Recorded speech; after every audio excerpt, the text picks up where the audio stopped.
There was never another person. The proposal I asked you to plan was for you. You made me build somebody else's future in front of both our families. This letter holds every year I stayed silent because losing you terrified me. Love does not make this fair. You denied me the chance to prepare. I love you, and I want a life with you. Will you marry me? 9 days earlier, I believed loyalty meant helping him choose a future without me. My name is Ethan Walker. I was 32, worked as an event designer in Seattle, and had spent nearly 20 years loving Lucas Bennett in the careful, silent way people love when they are more afraid of losing a friendship than of living without an answer. We met at 12, when I transferred schools wearing glasses too large for my face and carrying enough anxiety to make an empty cafeteria table feel like a public judgment. Lucas moved his backpack off the seat beside him and said, "You can sit here unless you are secretly terrible at sharing fries." That invitation became the beginning of almost every important memory in my life. He was beside me at graduation, during my first disastrous apartment move after my father died, and through the early years of a business that nearly failed twice before it finally became successful. I knew how he took his coffee, which songs he played when he was worried, and how his left hand tightened around a steering wheel whenever he had something difficult to say. I did not know whether he had ever understood what I felt. On a rainy Thursday afternoon, I was working between client meetings at a coffee shop overlooking Elliott Bay when his name appeared on my phone. I smiled before answering. "Please tell me you are free this weekend," he said. His voice carried an excitement I had not heard in months. "That depends. Are you asking me to move another couch that will not fit through your door?" He laughed. "Nothing like that. This is bigger." The pressure of my fingers around the coffee cup changed before I understood why. "How much bigger?" A pause followed, brief but deliberate. "I need your help planning the perfect proposal." Outside the window, a ferry moved into the gray mist. The coffee shop continued around me, cups touching saucers and chairs scraping the floor, but every sound seemed farther away. "A marriage proposal?" I asked. "Yes?" The single word carried unmistakable hope. "I trust you more than anyone. You know how to make people feel seen, and I cannot imagine doing this without you." I should have asked who the proposal was for. I should have told him I was not the right person for the job. Instead, years of hiding gave me the calm voice I needed. "Of course I will help." Lucas released a breath. "I knew you would say yes." The sentence hurt more than he could have known. After the call, I stared at my reflection in the dark edge of my computer screen. From the outside, my life looked full. Steady work, close friends, a comfortable apartment, and a calendar crowded with celebrations I created for other people. Yet the person I had always wanted was preparing to build a future that apparently had no place for me. My younger sister, Emma, had once told me that silence was still a decision. I had defended mine as loyalty. That afternoon, it felt more like surrender. Lucas sent a message before I left the coffee shop. "Saturday, 10 in the morning. Wear shoes you can walk in. We are scouting locations." I typed, "I will be there," and watched the reply indicator appear, vanish, then return. His final message contained only 5 words. "Trust me until this is over." Saturday arrived with a clear blue sky that made Seattle look incapable of heartbreak. Lucas waited outside a waterfront botanical garden in a navy shirt with the sleeves rolled to his elbows. I carried coffee, a measuring tape, and the leather notebook I used for every major event. Treating him like a client gave me rules to follow, and rules were easier than imagining the person who would eventually wear his ring. "You are 3 minutes late," he said. "Perfection requires an entrance." His smile was immediate and familiar, and for one dangerous second I forgot why we were there. We spent the morning visiting gardens, rooftop terraces, private dining rooms, and overlooks facing Puget Sound. Lucas asked where musicians could stand without being seen, whether candles would survive the wind, how sunset would affect photographs, and how many guests could gather without making the moment feel like a performance. That last question made me stop writing. "A proposal should not make the person feel trapped," I said. "If you invite a crowd, you need to be certain they would want one." His eyes held mine. What would you want? That is not the question you should be asking. It matters to me. I looked toward the water rather than at him. Private enough to answer honestly. Meaningful enough that the answer is not the only thing anyone remembers. He nodded and wrote something on a folded page he would not let me see.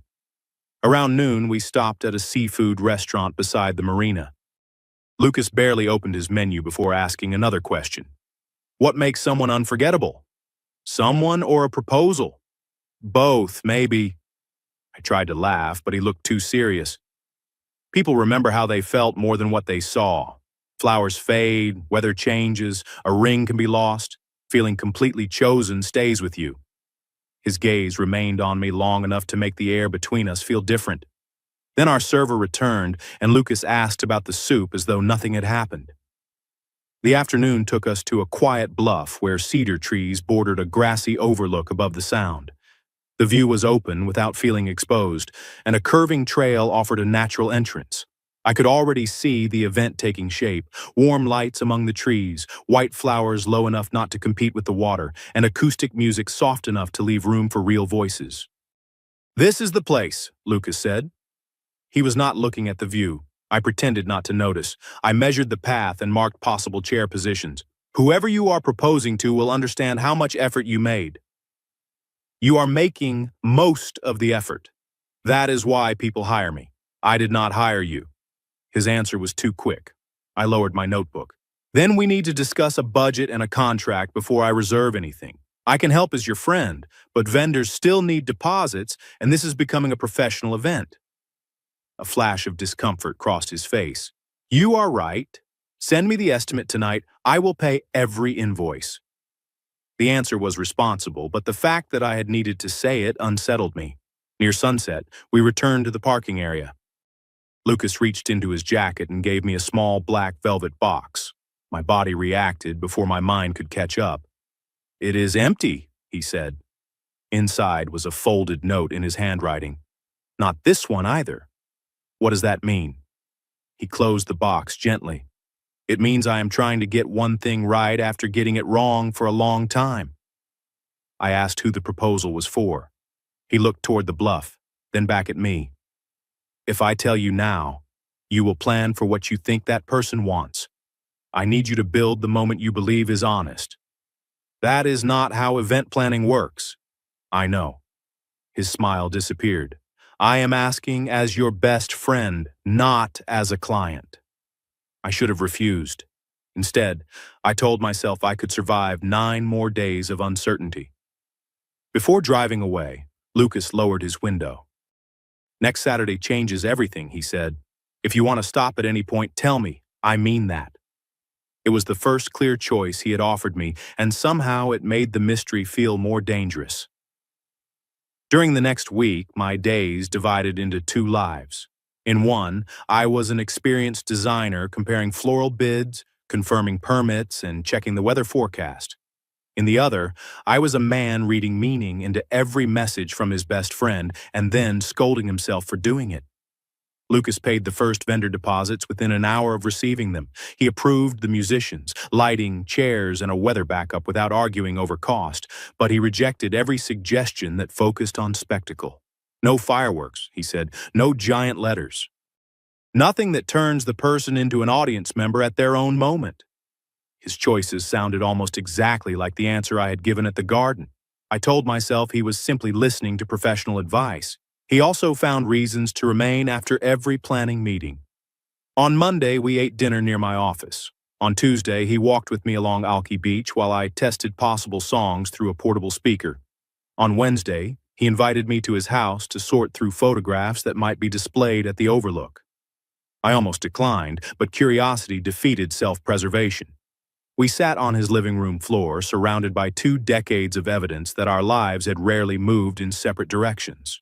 There we were at 12, grinning after a neighborhood bicycle race.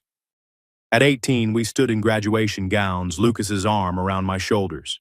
At 24, we were asleep on opposite ends of a couch after painting his first apartment.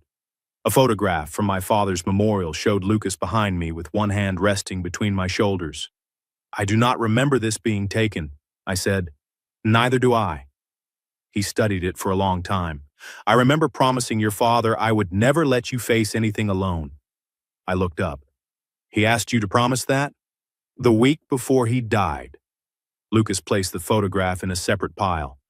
I should have told you. Grief and affection pressed together in my chest. Why did you not? I thought keeping the promise mattered more than talking about it. The sentence sounded like it belonged to more than one secret. He chose 11 photographs, all of them showing the two of us or our families together. I finally asked the question I had avoided. Why are there no photographs of the person you plan to marry? His hand stopped above an album. Because I am not ready for you to see the whole story. That is not an answer. It is the only one I can give before Saturday. I stood and reached for my coat. You are asking me to create an intimate event while withholding the most basic fact. That is unfair, Lucas. He stood too, but he did not block my path. You are right. His voice was quiet. If you want to leave the project, I will understand. I will still pay every cancellation fee. Part of me wanted to walk out. Another part wanted to know why every chosen photograph contained me. I stayed, but I made him agree that the person receiving the proposal would be free to leave, say no, or ask for time without being followed or embarrassed. Lucas agreed without hesitation. On Thursday, Emma called while I was finalizing the schedule. She listened until I ran out of logistical details to hide behind. You still love him, she said. That was never the question. Then what is? Whether helping him is generous or whether I am using work to avoid telling the truth. Emma was quiet for a moment. Would you want him to make a life-changing choice because a crowd expected it? No. Then remember that answer, even if Saturday surprises you. Her wording caught my attention. What do you know? Only that Lucas asked me to attend something important.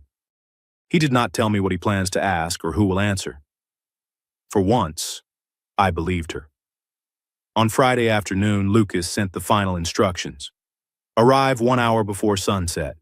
Meet me behind the cedar trees. You can still change your mind about staying.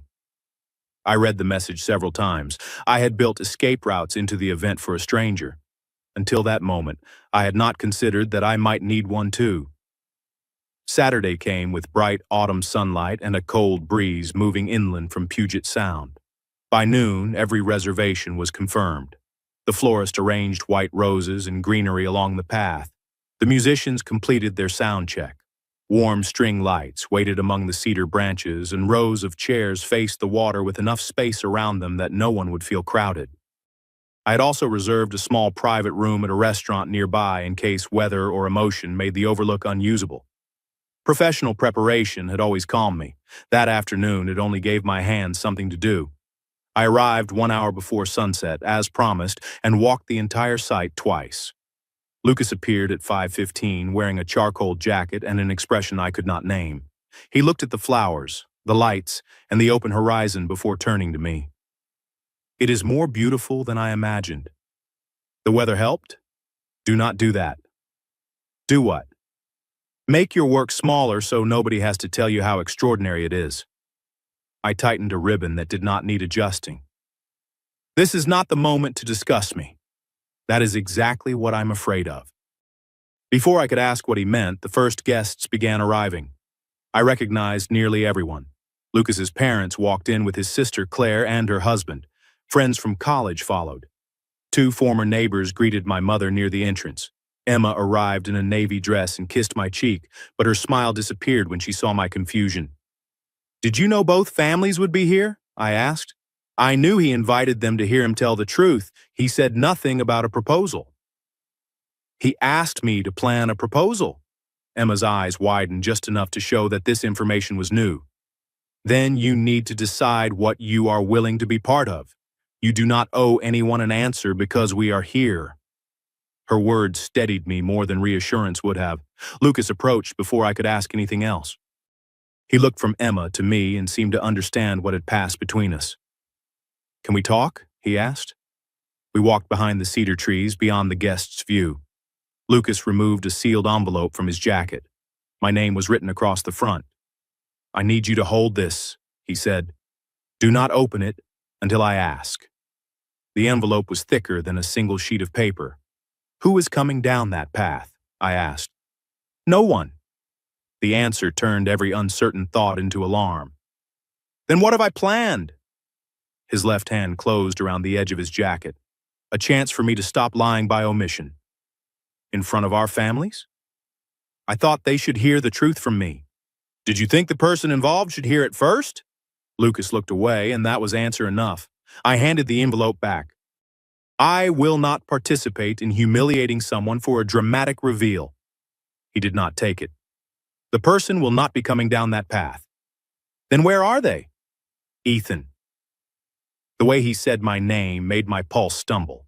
He took a breath, then stopped himself. If I explain now, I will ask you to carry my fear for me again. I have already done too much of that. He finally accepted the envelope, then held it out once more, this time without moving closer. You can leave. I will tell everyone I changed the plan. No one will blame you. I looked toward the chairs I had arranged and the families I had loved for years.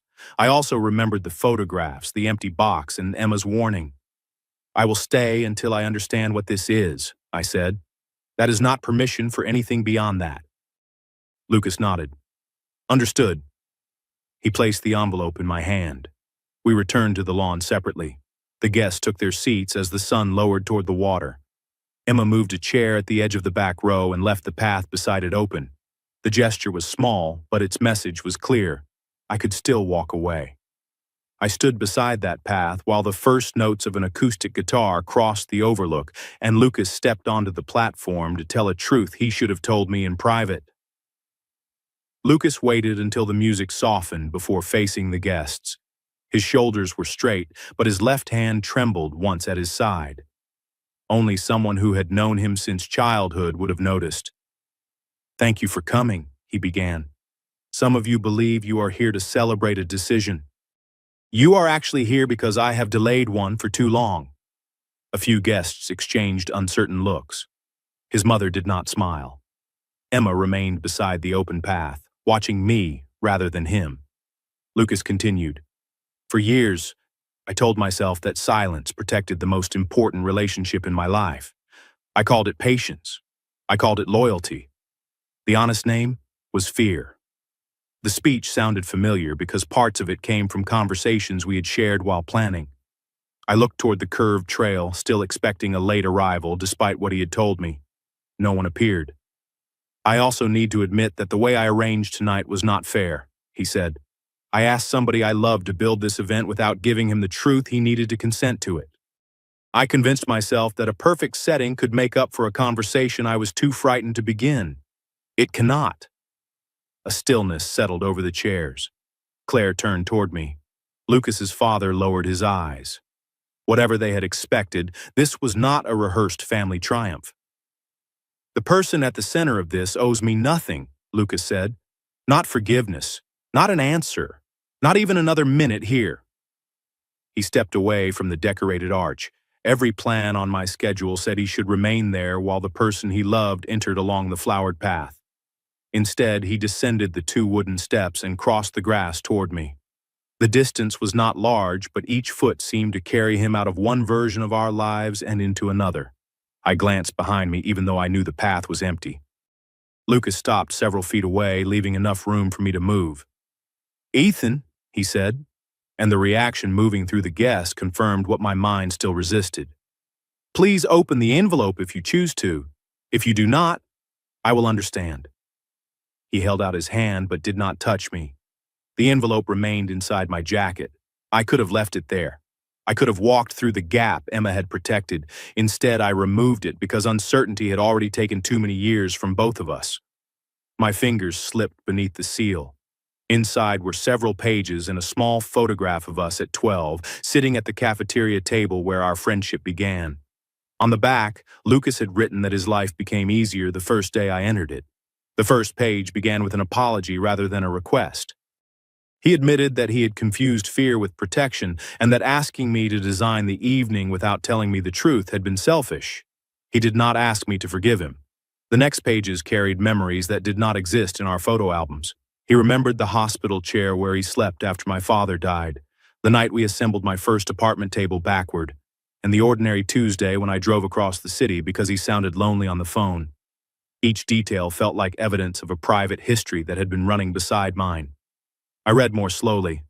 Lucas wrote that friendship had become the safest word he knew because it allowed him to remain close without risking rejection. He also admitted that our long history did not give him permission to control the setting in which I learned the truth. That sentence made me glance at our families, the chairs and the flowers I had selected without informed consent.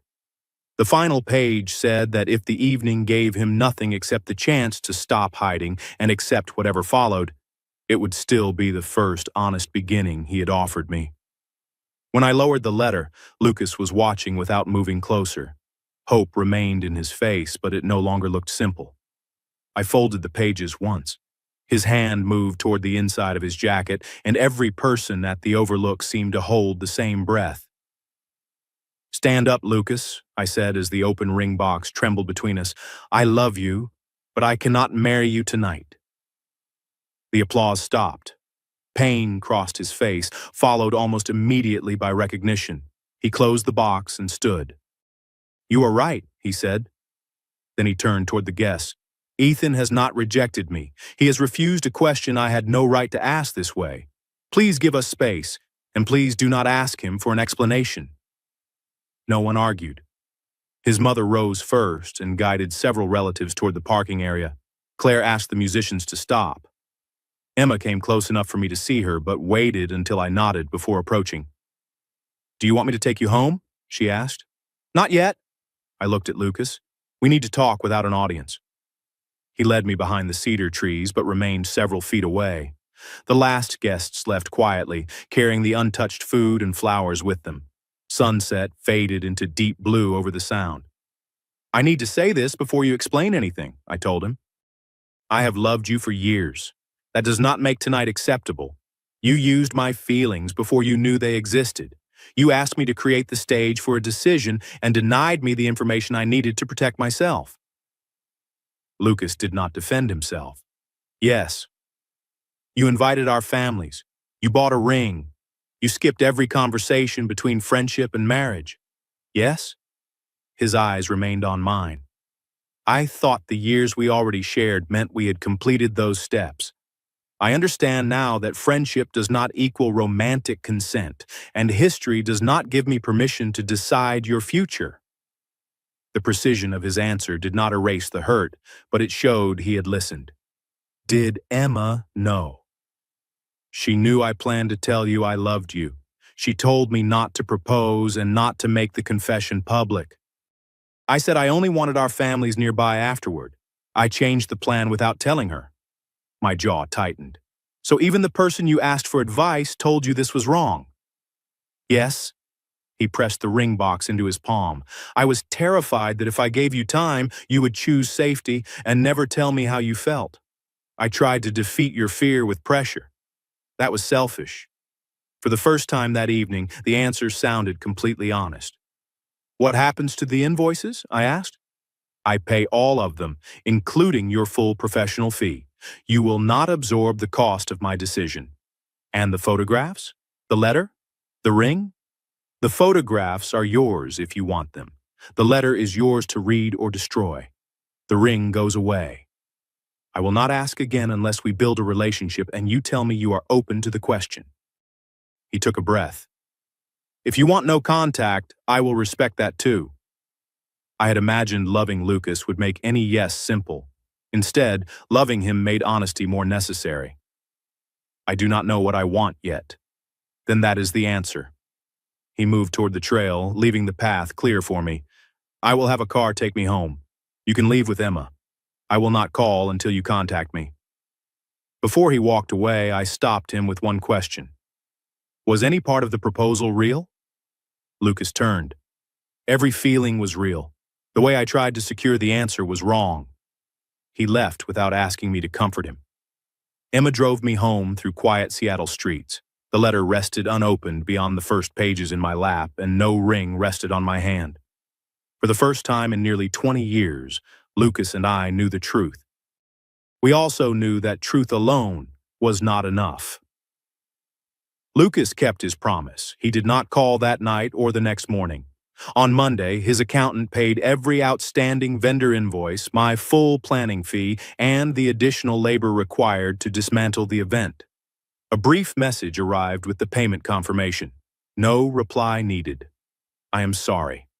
I will wait for you to decide whether there is a next conversation. He did not send flowers, recruit friends, or appear outside my apartment. The absence hurt, but it also gave me the first unpressured space I had ever had to consider him as more than a friend. I finished reading his letter 3 days later. It did not ask me to forgive him. It described his feelings without turning them into obligations and included the name of a therapist he had already contacted because, as he wrote, fear had shaped too many of his decisions. At the end was a sentence I returned to several times. Loving you does not make me entitled to be loved safely by you. Emma came over that evening with dinner. I should have warned you more directly, she said. You told him not to do it. I also knew he was planning a confession and still attended. I thought I could protect you from the crowd if necessary. I should have trusted you with the choice earlier. Her willingness to examine her own part mattered. Did everyone know I was the person? Your mother guessed. Claire knew he loved you. Most of the guests only knew Lucas had an important announcement. That explained their confusion, but not the pressure I had felt. We agreed that nobody would discuss the event publicly or post photographs. 2 weeks passed before I asked Lucas to meet at the same coffee shop where his first call had reached me. He arrived early and chose a table near the door, giving me the inside seat and a clear exit. There was no gift, no ring, and no speech. I am not here to decide whether we will marry, I said. I know. I am here to decide whether we can begin again honestly. He nodded but waited. I told him what the week had cost me, the certainty that I was losing him, the humiliation of discovering my private love in front of family, and the confusion of receiving my dream from someone who had ignored the way I wanted it offered. Lucas listened without interrupting. Then he apologized without adding an excuse. He told me therapy had forced him to see how often he treated grand gestures as substitutes for vulnerable conversations. I made your answer the measure of my courage, he said. Real courage would have been telling you privately and accepting that you might need time. We stayed for almost 2 hours. When we left, I did not agree to a relationship. I agreed to another conversation. That became dinner the following week, then a walk along the water where we talked about attraction, identity, family, and the difference between loving a shared past and wanting the same future. Lucas had dated women and had spent years assuming that what he felt for me was an exception he could ignore. I refused to become proof of an identity he had not examined. He did not ask me to. He spoke with his therapist, found a support group, and began telling the truth about himself without using our possible relationship as a shield. 6 weeks after the overlook, he asked whether I would consider an actual first date. Private, he added. No audience, no hidden agenda. You may say no. I said yes to dinner, not forever. We ate at a small restaurant in Fremont, talked until the staff began stacking chairs, and ended the night outside my building. Lucas did not assume a kiss. May I? He asked. I answered yes because the question felt as important as the kiss itself. The next year was not a montage of perfect moments. We argued about how much time to spend together after nearly 2 decades of automatic access. I sometimes mistook his enthusiasm for pressure. He sometimes mistook my need for time as rejection. We learned to stop, name what was happening, and ask instead of guessing. We took a weekend trip and reserved separate rooms before mutually changing the arrangement. He met my friends as my partner only after I was ready. I attended a family dinner where he introduced me without apology or performance. The old friendship did not disappear. It became the foundation we tested rather than evidence we used to skip the work. 14 months after the public proposal, Lucas asked me to walk with him along the Cedar Trail. He made the invitation a week in advance and told me exactly where we were going. There will be no guests, no musicians, and no question you have not agreed to discuss, he said. By then, we had talked about marriage openly for months. We had compared finances, considered where to live, discussed children, met with a counselor, and learned which compromises were generous and which would become resentment. I knew a proposal might come. Knowing did not make the evening less meaningful. It made it safer. The overlook looked simpler than it had during the event I planned. There were no chairs or white roses, only two lanterns beside a bench and the sound of wind moving through the trees. Lucas stopped before we reached the place where he had once knelt. "Are you comfortable continuing?" he asked. "Yes." He took the velvet box from his coat but did not open it. "May I ask you now?" I looked at the man who had spent a year proving that change lived in repeated choices, not apologies alone. "You may." Lucas opened the box. The same platinum band rested inside, but he remained standing.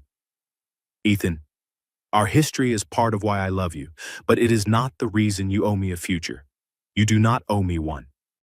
I'm asking because the relationship we built this year is honest, tested, and chosen by both of us. Will you marry me?" There was no applause waiting to approve my answer. I could hear the waves, my own breath, and nothing else. "Yes," I said. "This time, yes." His laugh broke into tears. He asked before placing the ring on my finger, and I held out my hand. We stood together for a long time before calling our families. Emma answered on the first ring and demanded to know whether I had felt free to say no. When I assured her I had, she cried hard enough to make us both laugh. We chose a wedding date another year away. Neither of us wanted the ceremony to function as proof that the painful first proposal had somehow been worthwhile. It had not been worthwhile. It had been a mistake we survived because Lucas accepted responsibility and because I chose slowly and freely to see whether trust could be rebuilt. Our wedding returned to the overlook, but it did not recreate the spectacle. We invited fewer than 40 people and placed the chairs in a wide semicircle so the water remained visible. I hired another event designer rather than managing my own ceremony. She laughed when I tried to adjust the schedule and reminded me that my only job was to arrive, breathe, and tell the truth. Before the ceremony, Lucas and I met privately behind the cedar trees. "Any last hidden plans?" I asked. "Only one." He handed me the old photograph from our first cafeteria lunch, newly framed. Beneath his original sentence, he had added another. "This was where my life became easier. Today is where I promise never to make your choices harder." I gave him the final page from the leather planning notebook. I had written, "Being chosen means being heard before the answer, not only celebrated after it." We walked toward the guests together rather than making one person wait at the end of an aisle. Our vows did not claim that love had always been enough.